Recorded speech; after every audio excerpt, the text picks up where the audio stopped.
चुकी हूँ। Let us start. Strike lockout का बेसिक हमने पढ़ लिया, स्ट्राइक क्या होता है, लॉकआउट क्या होता है, हमने प्रोसीजर पढ़ लिया। जो स्ट्राइक का है वही लॉकआउट का है। बोलो इसमें कोई दिक्कत तो नहीं है आपको? ये क्लियर है आपको, राइट? अब आगे बढ़ो और ध्यान से सुनो, बहुत इंपॉर्टेंट कंसेप्ट बताने वाला हूं। जनरल प्रोहिबिशंस की बात करते हैं। कब ऐसा होता है कि ग्रुप ऑफ वर्कर स्ट्राइक पे नहीं जा सकते या एम्प्लॉयर जो है लॉकआउट नहीं कर सकता? ठीक है, अब थोड़ा सा मेरी बात को ध्यान से देखना। आपने ऊपर अभी स्ट्राइक और लॉकआउट में क्या पढ़ दिया? प्रोसीजर पढ़ दिया। स्ट्राइक का प्रोसीजर हो गया और सिमिलरली लॉकआउट का भी सेम प्रोसीजर था, आपने ये पढ़ लिया। ठीक है, अब ये ऐसे ससम्मान काट दो, इसको ऐसे पढ़ने की जरूरत नहीं है। अब डायरेक्ट जनरल प्रोहिबिशन पे आना स्ट्राइक और लॉकआउट के, और इन प्रोहिबिशंस को ध्यान रखो। प्रोहिबिशन नंबर 1 ये है कि यदि आपके मैटर का कंसीडरेशन चल रहा है। आपको लास्ट क्लास में मैं कंसीडरेशन का मतलब बता चुका हूं ना? Yes sir. अगर डिस्प्यूट का कंसीडरेशन चल रहा है तो जब तक वो प्रोसीडिंग चल रही है तब तक, और प्रोसीडिंग खत्म होने के बाद 7 दिन तक आप स्ट्राइक या लॉकआउट नहीं कर सकते। बताइए कोई दिक्कत? फर्स्ट पॉइंट समझ। दूसरी, मान लो आपका जो डिस्प्यूट का मैटर है वो लेबर कोर्ट में चल रहा है। ठीक है, सारी अथॉरिटीज के बारे में आपको पार्ट ए में बताऊंगा। लेबर कोर्ट में चल रहा है या फिर मान लो नेशनल ट्रिब्यूनल में चल रहा है। अच्छा, यहाँ पर देखो खाली ट्रिब्यूनल वर्ड दिखा है ना, तो इसका मतलब है इंडस्ट्रियल ट्रिब्यूनल। इंडस्ट्रियल ट्रिब्यूनल वो बॉडी है जहाँ इंडस्ट्रियल डिस्प्यूट सुलझाए जाते हैं। यहाँ पे हायरार्की लेवल है, ये कल की क्लास में मैं आपको कराने वाला हूँ। तो जैसे आपका डिस्प्यूट लेबर कोर्ट में गया या इंडस्ट्रियल ट्रिब्यूनल में गया या नेशनल ट्रिब्यूनल में गया, अगर वहां केस पेंडिंग है तो आप स्ट्राइक या लॉकआउट में नहीं जा सकते। और अगर केस खत्म भी हो गया तो उसके अगले 2 महीने तक आप नहीं जा सकते। आप बताओ आपको ये दोनों पॉइंट समझ आए कि नहीं है? आपको ये दोनों पॉइंट समझ आए कि नहीं? आपको मैं फिर बोल दे रहा हूँ, ध्यान से सुनो। आपका मैटर अगर कंसीडरेशन में, कंसीडरेशन कैसा प्रोसेस है? इनफॉर्मल प्रोसेस है। आपको मैंने बताया काउंसलिंग होती है, बातचीत करवाई जाती है। तो कंसीडरेशन के दौरान एंड जब खत्म हो जाएगा कंसीडरेशन, उसके 7 दिन तक आप नहीं जा सकते स्ट्राइक या लॉकआउट पे। वैसे अगर आपका मैटर कोर्ट में चल रहा है या ट्रिब्यूनल में चल रहा है, ट्रिब्यूनल मतलब कासी कोर्ट्स होते हैं जिनके पास कोर्ट जैसी ही पावर्स होती हैं। तो अगर आपका मैटर कोर्ट में चल रहा है तो, और मैटर खत्म होने के भी या डिसीजन आने के 2 महीने तक आप स्ट्राइक या लॉकआउट पे नहीं जा सकते। आपको 2 पॉइंट समझ आए कि नहीं है ये बताओ? यस सर, आ गए। तीसरी बात, यदि आपका मैटर आर्बिट्रेशन में गया हुआ है, ठीक, आपको मैंने कभी आर्बिट्रेशन का मतलब बताया है क्या? Yes sir, out of court settlement. Arbitration मतलब होता है आउट ऑफ कोर्ट सेटलमेंट, जहां 2 पार्टीज के बीच सेटलमेंट कराने का काम एक थर्ड पर्सन करता है जिसको आर्बिट्रेटर। ये फैसला सुनाता है और ये माना जाता है कि यदि इस फैसले को दोनों पार्टीज एक्सेप्ट कर देती है तो झगड़ा रिजॉल्व हो जाता है, अदरवाइज फिर ये कोर्ट जाते हैं। तो ये माना जाता है कि अगर आर्बिट्रेशन चल रहा है आर्बिट्रेटर के सामने, तो उस दौरान और आर्बिट्रेशन प्रोसीडिंग खत्म होने के 2 महीने तक आप स्ट्राइक या लॉकआउट पे नहीं जा सकते।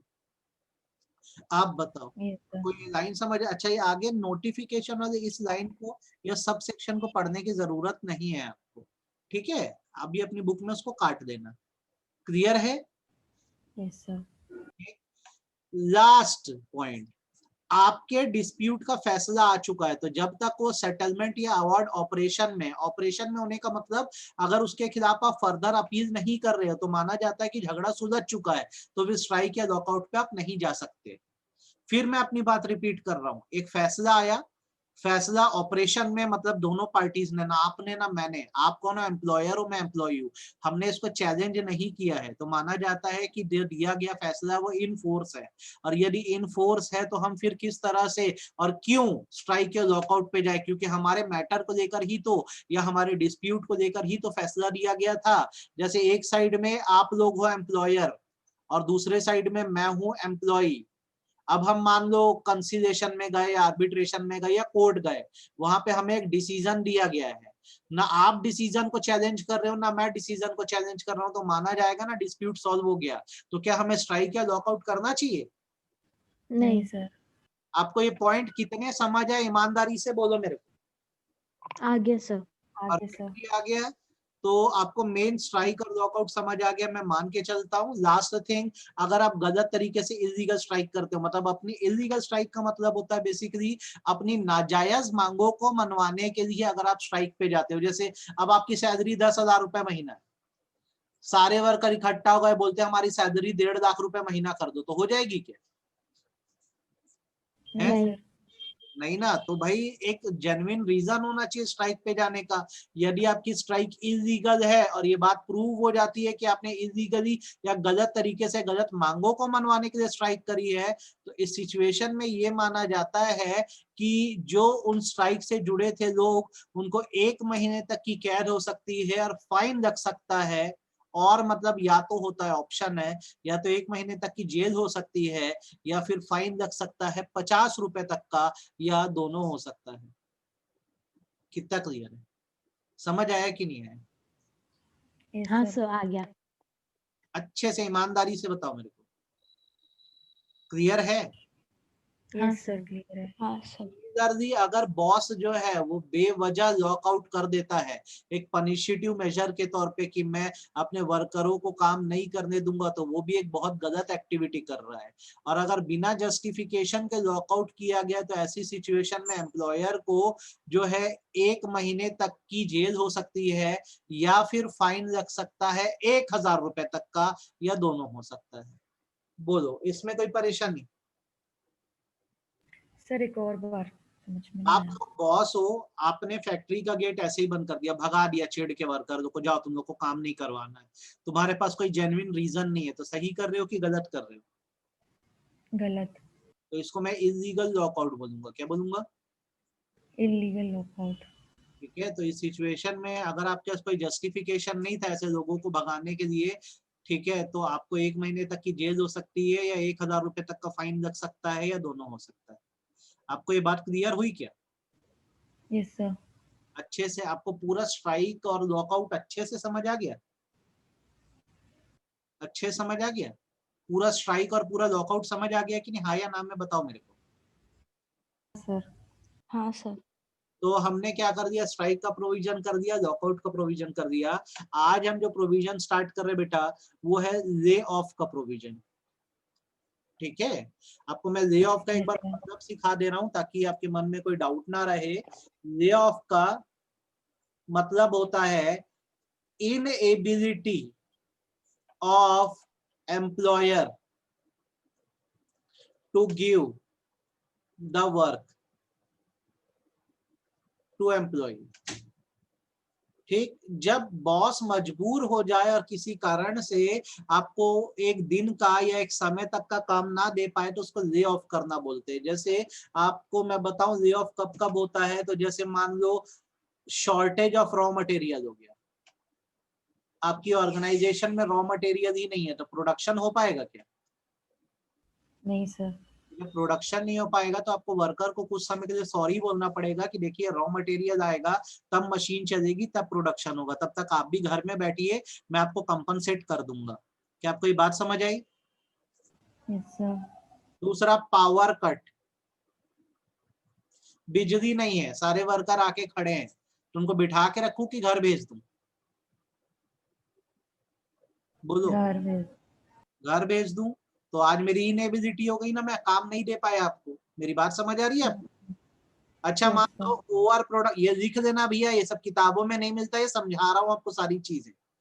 ओवर प्रोडक्शन हो गया मान लो, तो हद से ज्यादा प्रोड्यूस हो गया, तो क्या करोगे? बताओ। सर आगे की प्रोडक्शन रोक देंगे। रोक देंगे। समय के लिए रुक जाओ, सही बात है। सिमिलरली नेचुरल कैलामिटी आ गई, आप कुछ कर सकते हो ना बॉस कुछ कर सकता है, कुछ समय तक तो आपका ले ऑफ चलेगा ही चलेगा। अच्छे से क्लियर है? Yes sir. कोई डाउट नहीं इसको लेकर? नहीं सर। ठीक।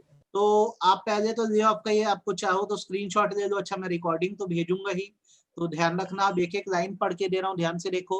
According to section 25A of chapter 5A of Industrial Dispute Act, certain establishment do not have any provision relating to layoff of employee by the employer. In such circumstances, layoff would be considered without any authority of law. पहले इस line का मतलब समझो। Section 25A ये कहता है कि कुछ ऐसी स्टैब्लिशमेंट है जिनके लिए ले ऑफ के प्रोविजंस ही नहीं बनाए गए हैं, तो उसमें फिर आपको लॉ के प्रोविजन फॉलो किए बिना जब भी आपकी इनएबिलिटी आएगी आप ले ऑफ कर सकोगे और आप कंपनसेशन दोगे अपने वर्कर को। जैसे अगर मान लो आपकी स्टैब्लिशमेंट ऐसी है जहां 50 से कम वर्कर काम कर रहे हैं, ठीक है, या फिर आपकी स्टैब्लिशमेंट ऐसी है जो सीजनल नेचर की है। किस नेचर की है? सीजनल नेचर की। तो अब यार देखो 50 से कम वर्कर है तो छोटी स्टैब्लिशमेंट है। सीजनल कैरेक्टर है मतलब आप साल के कुछ समय काम करते हो, कुछ समय काम नहीं करते। नहीं करते। कि जो ये ले ऑफ के रूल्स है ये एक्सप्रेसली अप्लाई नहीं हो रहे, मतलब अगर आपका एम्प्लॉयर चाहे तो आपको ले ऑफ कंपनसेशन देगा, और अगर वो बोल देता है कि मेरी इनएबिलिटी है कि भैया मैं आपको कंपनसेट भी नहीं कर पाऊंगा, तो फिर आप ज्यादा कुछ कर नहीं पाओगे। मेरी बात समझ आई मैं क्या बोला? फिर रिपीट कर रहा हूं, अपनी बात को ध्यान से सुनो।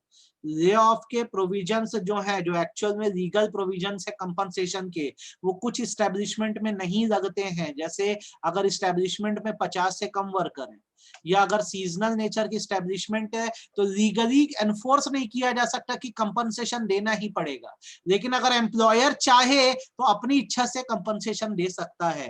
पहले बोलो ये मेरी बात समझ आई कि सिर के ऊपर से गई? आगे सर।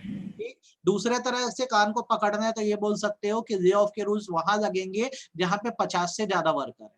कितने से ज्यादा वर्कर है? 50 और मोर। 50 से ज्यादा। जहां पे साल भर में काम होता है, सीजनल कैरेक्टर का वर्क नहीं है। नहीं होता। क्लियर हो गई एकदम अच्छे से? Yes sir. देखो नीचे लाइन पढ़ दो। Employees employed in the above said establishment do not have the right for layoff compensation. However, if there is any agreement between employer and employee for that purpose or on the ground of social justice माने इंसानियत, laid off compensation can be paid. तो आपको मैं इससे value based question क्या बना के दे सकता हूं बताओ? आपको इससे मैं क्या वैल्यू बेस्ड बना के दे सकता हूं क्वेश्चन? बोलो। मैं आपको क्वेश्चन दूंगा, अतुल नाम का एक पर्सन है, ठीक है, उसकी एस्टेब्लिशमेंट में 40 वर्कर है, शॉर्टेज ऑफ मटेरियल है जिसके कारण वो वर्कर्स को बुला नहीं पा रहा है, क्या उसे ले ऑफ कंपनसेशन देना जरूरी है? ले ऑफ कंपनसेशन देना जरूरी है, आया ना? नहीं सर, क्यों? क्योंकि 50 मतलब लेस देन 50 वर्कर्स है वहां पर। तो ये बात अच्छे से समझ आ गई कि नहीं आ गई ये बताओ? Yes sir. तो आपको मैं क्या बोला, दूसरे तरीके से आप ये समझ सकते हैं कि ये लॉ वहां लगेगा जहां कितने से ज्यादा वर्कर है, 50 प्लस 50 और मोर, जहाँ पे सीजनल वर्क नहीं हो रहा है। ये बात एकदम यहाँ पे वर्क। आपको श्योर हो आप? Yes sir. हाँ अच्छा, सर। आगे बढ़ते हैं। एक employ workman lay off compensation के लिए कब एलिजिबल माना जाता है? यहाँ पे मैं लिख देता हूँ एलिजिबिलिटी फॉर कंपनसेशन। कब पैसा मिलेगा? सर पैसा क्यों दे रहे हैं, ऐसा पूछने तो नहीं वाले हो मेरे से? अरे भाई मैं अगर रोजी में जाता हूँ, पर डे मेरा 1000 रुपए बनता है, और अगर मेरे को 2 दिन वर्क ना मिले तो मेरे कितने रुपए का नुकसान है? 2000। 2000 रुपए। तो भाई एक गरीब आदमी के लिए 2000 भी तो मायने रखता है कि नहीं रखता? हाँ सर। तो इसलिए माना जाता है कि भाई अब तुम्हारे यहाँ कोई डेली आके मेहनत कर रहा है, तुम उसको काम नहीं दे पा रहे हो, तुम्हारी गलती है। वो तो वर्क प्लेस पे आ रहा था ना, तो उसको तुम कंपनसेट करोगे। मैं आपको बता दे रहा हूँ कंपनसेशन का अमाउंट जो भी आप कमाते हो उसका 50%, ठीक है, ऑफ वेजेस, ठीक है, into day of lay off, जितने दिन भी ले ऑफ करें। कोई दिक्कत? जैसे मैं 1000 रुपए का कमाता हूं तो 500 रुपए इंटू 10 दिन मेरे को नहीं बुलाया काम पे, तो कितना रुपए मिलेगा? 5000। 5000। अच्छे से मेरी बात समझ आए कि नहीं? 1000 रुपए दिन का कमाता हूं, अब वर्कर जो बॉस है मेरे को काम नहीं दे पा रहा है, 10 दिन तक काम नहीं दे पाया, तो मैं 10 दिन तक ले ऑफ रहा, तो 50% ऑफ वेजेस, तो 1000 का 50% कितना हुआ? 500। 500 कितने दिन तक ले ऑफ हूँ? 10 दिन तक, तो मेरे को कितना मिलेगा? 5000। 5000। कितना क्लियर है ये बात? आपको कितना यस क्लियर सर। से? बहुत ज्यादा आपके ऊपर इंफॉर्मेशन ओवरलोड तो नहीं हो रहा है? नहीं सर। नहीं सर। आप ससम्मान एक काम करोगे, मेरे को आज ये क्लास खत्म होने के बाद से कल सुबह तक मैं जितना पढ़ाया हूं एक बार पढ़ के रखोगे, ठीक है? मैं आपसे कल कुछ क्वेश्चंस पूछना चाहता हूं, कर पाओगे? Yes sir. ठीक, चलिए। तो कब ये माना जाता है कि एक वर्कर जो है ले ऑफ के लिए एलिजिबल है? सबसे पहला, उस वर्कर का नाम जो है मस्टर रोल में लिखा होना चाहिए। मस्टर रोल मतलब होता है एम्प्लॉय रजिस्टर, ठीक है? और वो बदली वर्कर नहीं होना चाहिए या कैजुअल वर्कर नहीं होना चाहिए। बदली वर्कर का मतलब जैसे हस्बैंड जो है वो नौकरी करता है, मतलब काम पे आता है, हस्बैंड कुछ दिन से नहीं आ रहा है तो उसकी वाइफ आ रही है, तो अब इस दौरान क्या हो गया, ले ऑफ हो गया, तो वाइफ को कंपनसेशन नहीं मिलेगा। आई बात समझ में? क्योंकि बदली मतलब प्रॉक्सी होता है एक तरह से, रिप्लेसमेंट, तो रिप्लेसमेंट को कंपनसेशन नहीं मिलता है। ध्यान रहेगी बात? Yes sir. ठीक। दूसरी बात, ले ऑफ कंपनसेशन उन्हीं वर्कर्स को मिलेगा जो कम से कम 1 साल हमारे यहाँ काम करें। कितने साल काम करें? 1 ईयर। तीसरी बात, वर्कर को कंटिन्यूअसली ले ऑफ किया गया। कंटिन्यूअसली ले ऑफ करने का मतलब कि लगातार कुछ दिनों से नहीं बुलाया जा रहा, ठीक है? जैसे एग्जांपल के तौर पे मैं बताऊं, जैसे मंडे को मैं नहीं बुला पाया आपको, फिर क्या हुआ, नेक्स्ट मंथ ट्यूसडे को नहीं बुला पाया आपको, तो इसमें आपका ले ऑफ कंपनसेशन नहीं बनता है, ठीक है? ऐसा होना चाहिए कि कंपनसेशन पाना हो तो आपको मंडे भी नहीं बुला रहा हूँ इसी महीने, ट्यूसडे भी नहीं बुला रहा हूँ, वेडनेसडे भी नहीं बुला रहा हूँ, गलती बॉस की तरफ से मतलब मेरी तरफ से है। तो लगातार अगर आपको कंटिन्यूअसली में ले ऑफ किया हूं तब आपको कंपनसेशन दूंगा, अदरवाइज नहीं दूंगा। कोई दिक्कत? नहीं सर। अच्छे से। अच्छा, उसके बाद जितने दिन आपको मैं ले ऑफ किया हूं उतने दिन का मैं आपको कंपनसेशन दूंगा। बोलो कोई दिक्कत? जितने दिन के लिए नो आप सर। 10 दिन के लिए ले ऑफ हो तो 10 दिन का आपको कंपनसेशन मिलेगा। बताओ इसमें कोई परेशानी? नहीं नो सर। सर। नहीं। नेक्स्ट थिंग, अगर मान लो आपके ले ऑफ पीरियड के बीच में छुट्टी पड़ गई तो उस छुट्टी का मैं आपको कंपनसेशन नहीं दूंगा। जैसे मान लो आपको मैं 10 डेज के लिए ले ऑफ किया था, ले ऑफ तो समझ गए हो ना क्या है, ये बता दो पहले। हाँ Yes, सर, sir. समझ गए। बीच में पड़ गए 2 संडे, तो संडे तो आपकी वैसे भी छुट्टी रहती, तो कितने दिन का ले ऑफ दूंगा आपको? 8 दिन 8 का। दिन का। अच्छे समझ गए कि नहीं समझे मेरी बात को? Yes sir. कोई समस्या नहीं है। कितना ले ऑफ नो। कंपनसेशन मिलेगा? 50% of the basic basic wages. Wages and dearness allowance, ठीक है? टैक्स में क्या पढ़ रहे हो अभी? तो टैक्स में हमारा एक आज से नया चैप्टर चालू करेंगे हम लोग। अभी इनकम टैक्स हो गया पूरा। इनकम टैक्स कहाँ से पूरा होगा? रेसिडेंटशिप सर पढ़े? Income head. अरे हाँ, हाउस प्रॉपर्टी resident- और हाउस। रेसिडेंट हो गया। क्या हो गया? हाउस प्रॉपर्टी हो गया खत्म? हाँ, हाउस प्रॉपर्टी हो गया। कितना समझ में आ समझ? गया सर। अभी सैलरी कराएंगे क्या? कौन सा हेड कराने वाले हैं? बिजनेस प्रोफेशन है, कैपिटल गेन है, अदर सोर्स है, सैलरी है। तो या तो सर आपको बिजनेस प्रोफेशन चालू कराएंगे या सैलरी, ऐसा मैं मान के चलता हूँ। खैर ये बताओ, ये क्लियर है? Yes, sir. अच्छे से, कोई डाउट नहीं है? नहीं। ओके। बदली वर्कर से एग्जाम में शॉर्ट नोट पूछ सकता है, आपको मैंने मतलब बता दिया, आप इसमें पढ़ पाएंगे? Yes sir. ठीक। sir. अच्छा, नीचे आते हैं कितने दिन तक के लिए ले ऑफ अलाउड है? तो एम्प्लॉयर जो है अपने एम्प्लॉयज को मैक्सिमम 45 डेज के लिए ले ऑफ प्रोवाइड कर सकता है। कितने दिन के लिए?